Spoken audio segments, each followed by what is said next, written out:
Boa tarde, turminha. Hoje, dia 12 de agosto, quarta-feira. Estamos aqui para mais uma aula online. E a frase do dia que a professora trouxe é: a educação muda o homem e o homem muda o mundo. Na nossa rotina de hoje, nós teremos aula de educação física das 3 às 4. Essa atividade vocês têm aí xerocadas, né? Foi no bloco de atividades xerocadas e eu vou fazer a leitura com vocês sobre o abolicionismo, para vocês entenderem o que é isso. É uma palavra diferente, desconhecida, né?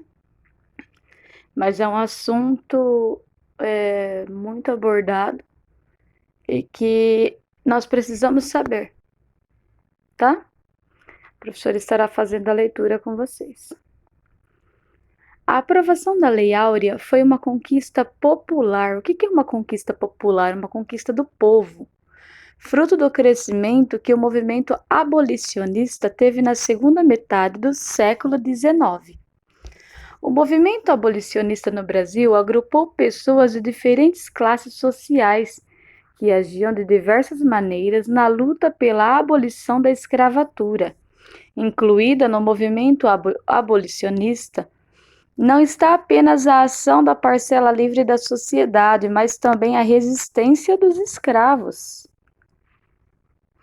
O movimento abolicionista cresceu de maneira notável a partir da década de 1870, e nesse período uma série de associações abolicionistas surgiu em diferentes partes do país. A ação desses grupos era diversa e o crescimento do debate abolicionista alcançou a política, apesar da grande resistência existente contra a abolição. As associações abolicionistas debatiam estratégias para promover a sua causa e atuavam publicamente para atrair pessoas em apoio a ela. Entre as personalidades de destaques que atuam pelo fim da escravidão no Brasil estão André Rebouças, Luiz Gama, José do Patrocínio, Joaquim Nabuco, Castro Alves, entre outras. Então, o que era a abolição? O abolicionismo é o fim da escravidão, tá? Para acabar com os escravos no Brasil. O crescimento das causas abolicionistas fez a criação das associações desse cunho disparar entre 1878 e 1885, e assim surgiram 227 sociedades abolicionistas. Esses grupos pós-abolição organizavam conferências, comícios na rua, distribuíam panfletos, publicavam artigos em jornais e também ajudavam na resistência, organizando rotas de fugas para escravos, abrigando-os, incentivando-os a fugirem. Então, esses grupos que faziam esse movimento, eles ajudavam os escravos a escapar da escravatura. Eles escondiam os escravos, eles distribuíam panfletos, eles publicavam artigos em jornais, faziam comícios. Existiu também uma conscientização dos abolicionistas no meio jurídico, e foi comum nesse período a atuação de advogados na defesa de escravos, que buscavam melhores condições de trabalho, defendiam os que não estavam devidamente matriculados no registro de escravos e etc. No jornalismo, a atuação contra a escravidão e a distribuição de folhetos eram constantes, além de vários jornais abrirem espaço para a publicação de artigos em defesa da abolição. Dentre as publicações que atuavam nessa defesa, podem ser destacados a Abolição, 89, A Liberdade, O Amigo do Escravo, a Gazeta da Tarde, etc. Na década de 1880, a atuação do movimento abolicionista dava-se por duas vias, a legal e a ilegal. No caso da atuação legal, voltamos a mencionar aqueles exemplos: defesa de escravos nos tribunais, publicação de artigos, realização de conferências, distribuição de panfletos, etc. Já as ações ilegais são aquelas enxergadas como criminosas do ponto de vista da lei da época, incluíam ações de desobediência civil. Os abolicionistas incentivavam a fuga de escravos e davam abrigo para os que haviam fugido, como a professora já falou lá atrás. Uma ação comum foi o transporte de escravos fugidos para o Ceará, estado que aboliu a escravidão em 1884. Existia também o sequestro de escravos que estavam em transporte ou que seriam embarcados para algum lugar do Brasil. Nessa ação, os envolvidos sequestravam os escravos para em seguida libertá-los. Existiam grupos abolicionistas que também defenderam o levante armado para forçar o fim dessa atividade desumana. A associação abolicionista de maior destaque da história brasileira foi a Confederação Abolicionista. Esse grupo foi criado por José do Patrocínio e André Rebouças em 1883 e defendia uma abolição irrestrita e imediata, sem indenização para os senhores de escravos. Sem indenização significa sem dinheiro, sem pagar, tá? Para os senhores de escravos. A Confederação Abolicionista atuou na coordenação da campanha abolicionista a nível nacional. Resistência dos escravos. Aqui a professora deixou para vocês um site para vocês que têm vontade de entrar mais no assunto, mais aprofundado. Então tem aqui, acesse esse site, né? A atuação do Caifás na campanha pela abolição da escravatura, que vai ter muitos assuntos lá. A resistência dos escravos. O movimento abolicionista não fez apenas pela ação das pessoas livres, mas contou com a atuação fundamental dos escravos, que resistiam à escravidão de diversas maneiras.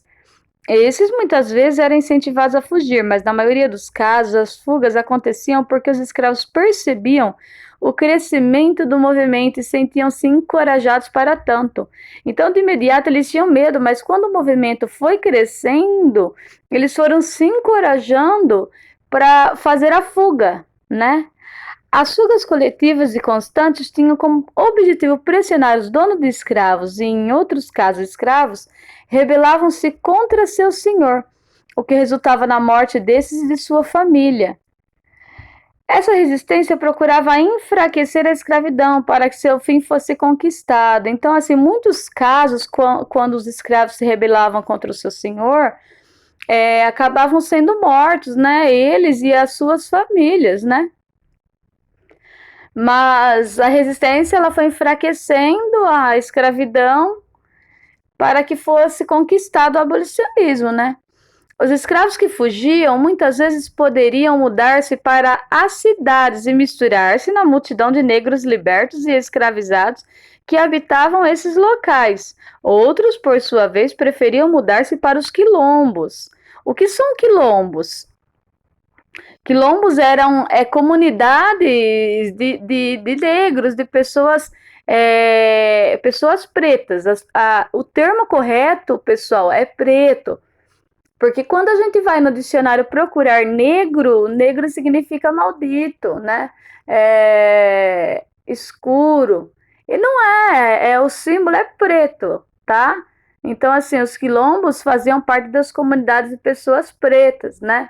Para falar, quando a gente fala preto, muitas vezes as pessoas que ouvem vão levar pelo lado do preconceito. E não, o preto é o carinhoso, é o correto, né? Não é negro. A palavra negro está errada, né? Redutos que abrigavam escravos fugidos. Então, assim, os quilombos, eles abrigavam aqueles escravos, né? Por causa da cor da pele, que se tornaram escravos. Então, os quilombos, eles abrigavam, eles davam moradia para aqueles escravos. Então, foram formando comunidades, tá bom? Então, essas comunidades, elas tinham o nome de quilombos no final do século XIX, e surgiram quilombos em diferentes partes do Brasil, sobretudo ao redor das cidades como Rio de Janeiro. Também tem aqui uma reportagem que a professora deixou do Quilombo dos Palmares, o maior quilombo da América Latina. Se vocês quiserem pesquisar, tem muitas fotos na internet e tem muitas informações, tá bom? Um dos quilombos mais conhecidos desse período era o Quilombo do Leblon, responsável por ter criado o símbolo da causa, a camélia branca. Essa flor foi transformada em símbolo de todo esse movimento, e aqueles que a portavam em sua roupa ou mesmo a cultivavam em casa estavam dizendo publicamente que apoiavam a abolição. Caso tenha interesse em saber mais sobre esse assunto, leia nosso texto, Escravidão no Brasil, Formas de Resistência. Também tem aqui, tá? Se vocês quiserem entrar, também tem. As leis abolicionistas. Ao longo da segunda metade do século XIX, e à medida que o abolicionismo ganhava força, o debate na política foi sendo denominado por essa pauta. As mudanças aconteceram de maneira lenta porque o interesse da elite econômica e política era estender a utilização dos trabalhadores escravos ao máximo que fosse possível. Assim, a transição até a abolição, e restrita no Brasil, foi gradual, então ela foi devagar, tá? Duas leis foram importantes nessa transição: a Lei do Ventre Livre, de 1871, e a Lei dos Sexagenários, de 1885. Essas decretavam o seguinte: a Lei do Ventre Livre, ela decretava que os filhos de escravos nascidos no Brasil a partir de 1871, eles seriam livres. Então, eles também não seriam mais escravos. Essa lei ela já declarava isso. Os senhores escravos poderiam aproveitar da mão de obra desses até os 21 anos, e então deveriam conceder sua liberdade sem nenhuma indenização. Quer dizer, não precisaria ser pago para que eles fossem libertos. Se preferisse, poderiam conceder a liberdade desses aos 8 anos e por isso receberiam 600 mil réis de indenização. Quer dizer, se eles concedessem a liberdade desses escravos ainda crianças com 8 anos, eles ainda poderiam receber esses 600 mil réis de indenização. Aos 21 anos, não mais, tá? As leis dos sexagenários, ela decretava que todo escravo com mais de 60 anos seria alforriado depois de trabalhar por mais de 3 anos como indenização da sua alforria. Então, assim, um escravo que já completou 60 anos, ele ainda teria que trabalhar 3 anos para que ele pudesse ser livre. A alforria seria sua liberdade, né? E isso daí seria pago como uma indenização aos seus senhores. Caso vocês tenham interesse em ampliar seus conhecimentos sobre esse assunto, sugerimos a leitura destes textos, Leis Abolicionistas. A abolição da escravatura. Ao longo da década de 1880, à medida que o abolicionismo ganhava força, a situação saía do controle do Império. O Brasil era o único país da América ainda a utilizar os trabalhadores escravos. As fugas dos escravos eram tão volumosas que ameaçavam a ordem interna do país. As instituições como política e exército recusavam-se a procurar escravos fugidos, e a pressão popular era muito forte. Encurralado, restou ao Império decretar a abolição da escravatura, que aconteceu oficialmente no dia 13 de maio de 1888, com a assinatura da Lei Áurea. O grande temor do Império e de personalidades influentes na época era que o debate pela abolição resultasse em guerra civil, assim como havia ocorrido nos Estados Unidos. Para evitar isso, a solução era promover a abolição. Se vocês também quiserem, tem aqui também para vocês acessarem a vida dos ex-escravos depois da assinatura da Lei Áurea. Os líderes do movimento. Esse movimento todo das leis abolicionistas, do abolicionismo no Brasil, teve os líderes. Os líderes foram quem começaram, quem coordenaram esse movimento. O movimento abolicionista contou com o envolvimento de inúmeras personalidades importantes do século XIX. Não chegou a ter somente um único líder, mas contou com o envolvimento e liderança de diversas pessoas no Brasil. Entre os nomes de destaque estão Luiz da Gama. Ele foi vendido como escravo pelo próprio pai. Após conquistar sua liberdade, tornou-se jornalista, e Rábula, advogado sem formação. Rábula significa advogado sem formação, tá? É considerado atualmente patrono da abolição da escravidão do Brasil. Joaquim Nabuco tentou conquistar o apoio dos abolicionistas europeus em prol da causa brasileira e era defensor da realização da abolição irrestrita e acompanhada da reforma agrária para distribuir terra para os libertos. Então, Joaquim Nabuco, além de conquistar o apoio de abolicionistas europeus, de pessoas que já tinham tirado os escravos do país, né, da Europa, em prol da causa brasileira, ele conseguia terras, né, para os escravos libertos. José do Patrocínio, ele era um negro e jornalista. Ele foi um dos fundadores da Confederação Abolicionista e o redator do manifesto dessa associação. Então, ele sempre escrevia a respeito, né, do que estava acontecendo. E aqui a professora trouxe para vocês as fotos, né, de alguns desses abolicionistas, né? Tem aqui José do Patrocínio, Luiz Gama, André Rebouças, Joaquim Nabuco, Plínio de Lima, Antônio Bento, Silva Jardim, Rui Barbosa, Castro Alves, Arístides Espinola. Aqui a professora trouxe para vocês umas fotos, tá? Do movimento, né? Que, que resultou, né? Os negros escravidados, eles formavam a principal categoria de trabalhadores. Então, aqui nos 3 primeiros quadrinhos, a professora trouxe para vocês os escravos trabalhando, né? Como era a escravidão, quando eles trabalhavam para os seus senhores. E aqui nesse último desenho aqui, a professora trouxe a fuga de alguns escravos, o movimento, né? O movimento abolicionista que teve no Brasil, que é a fuga dos escravos. Então, para essa atividade, eu quero que vocês peguem uma folha de sulfite, escrevam aí o que vocês pensam a respeito da escravidão, e o que vocês acharam desse fim do abolicionismo da escravatura no Brasil?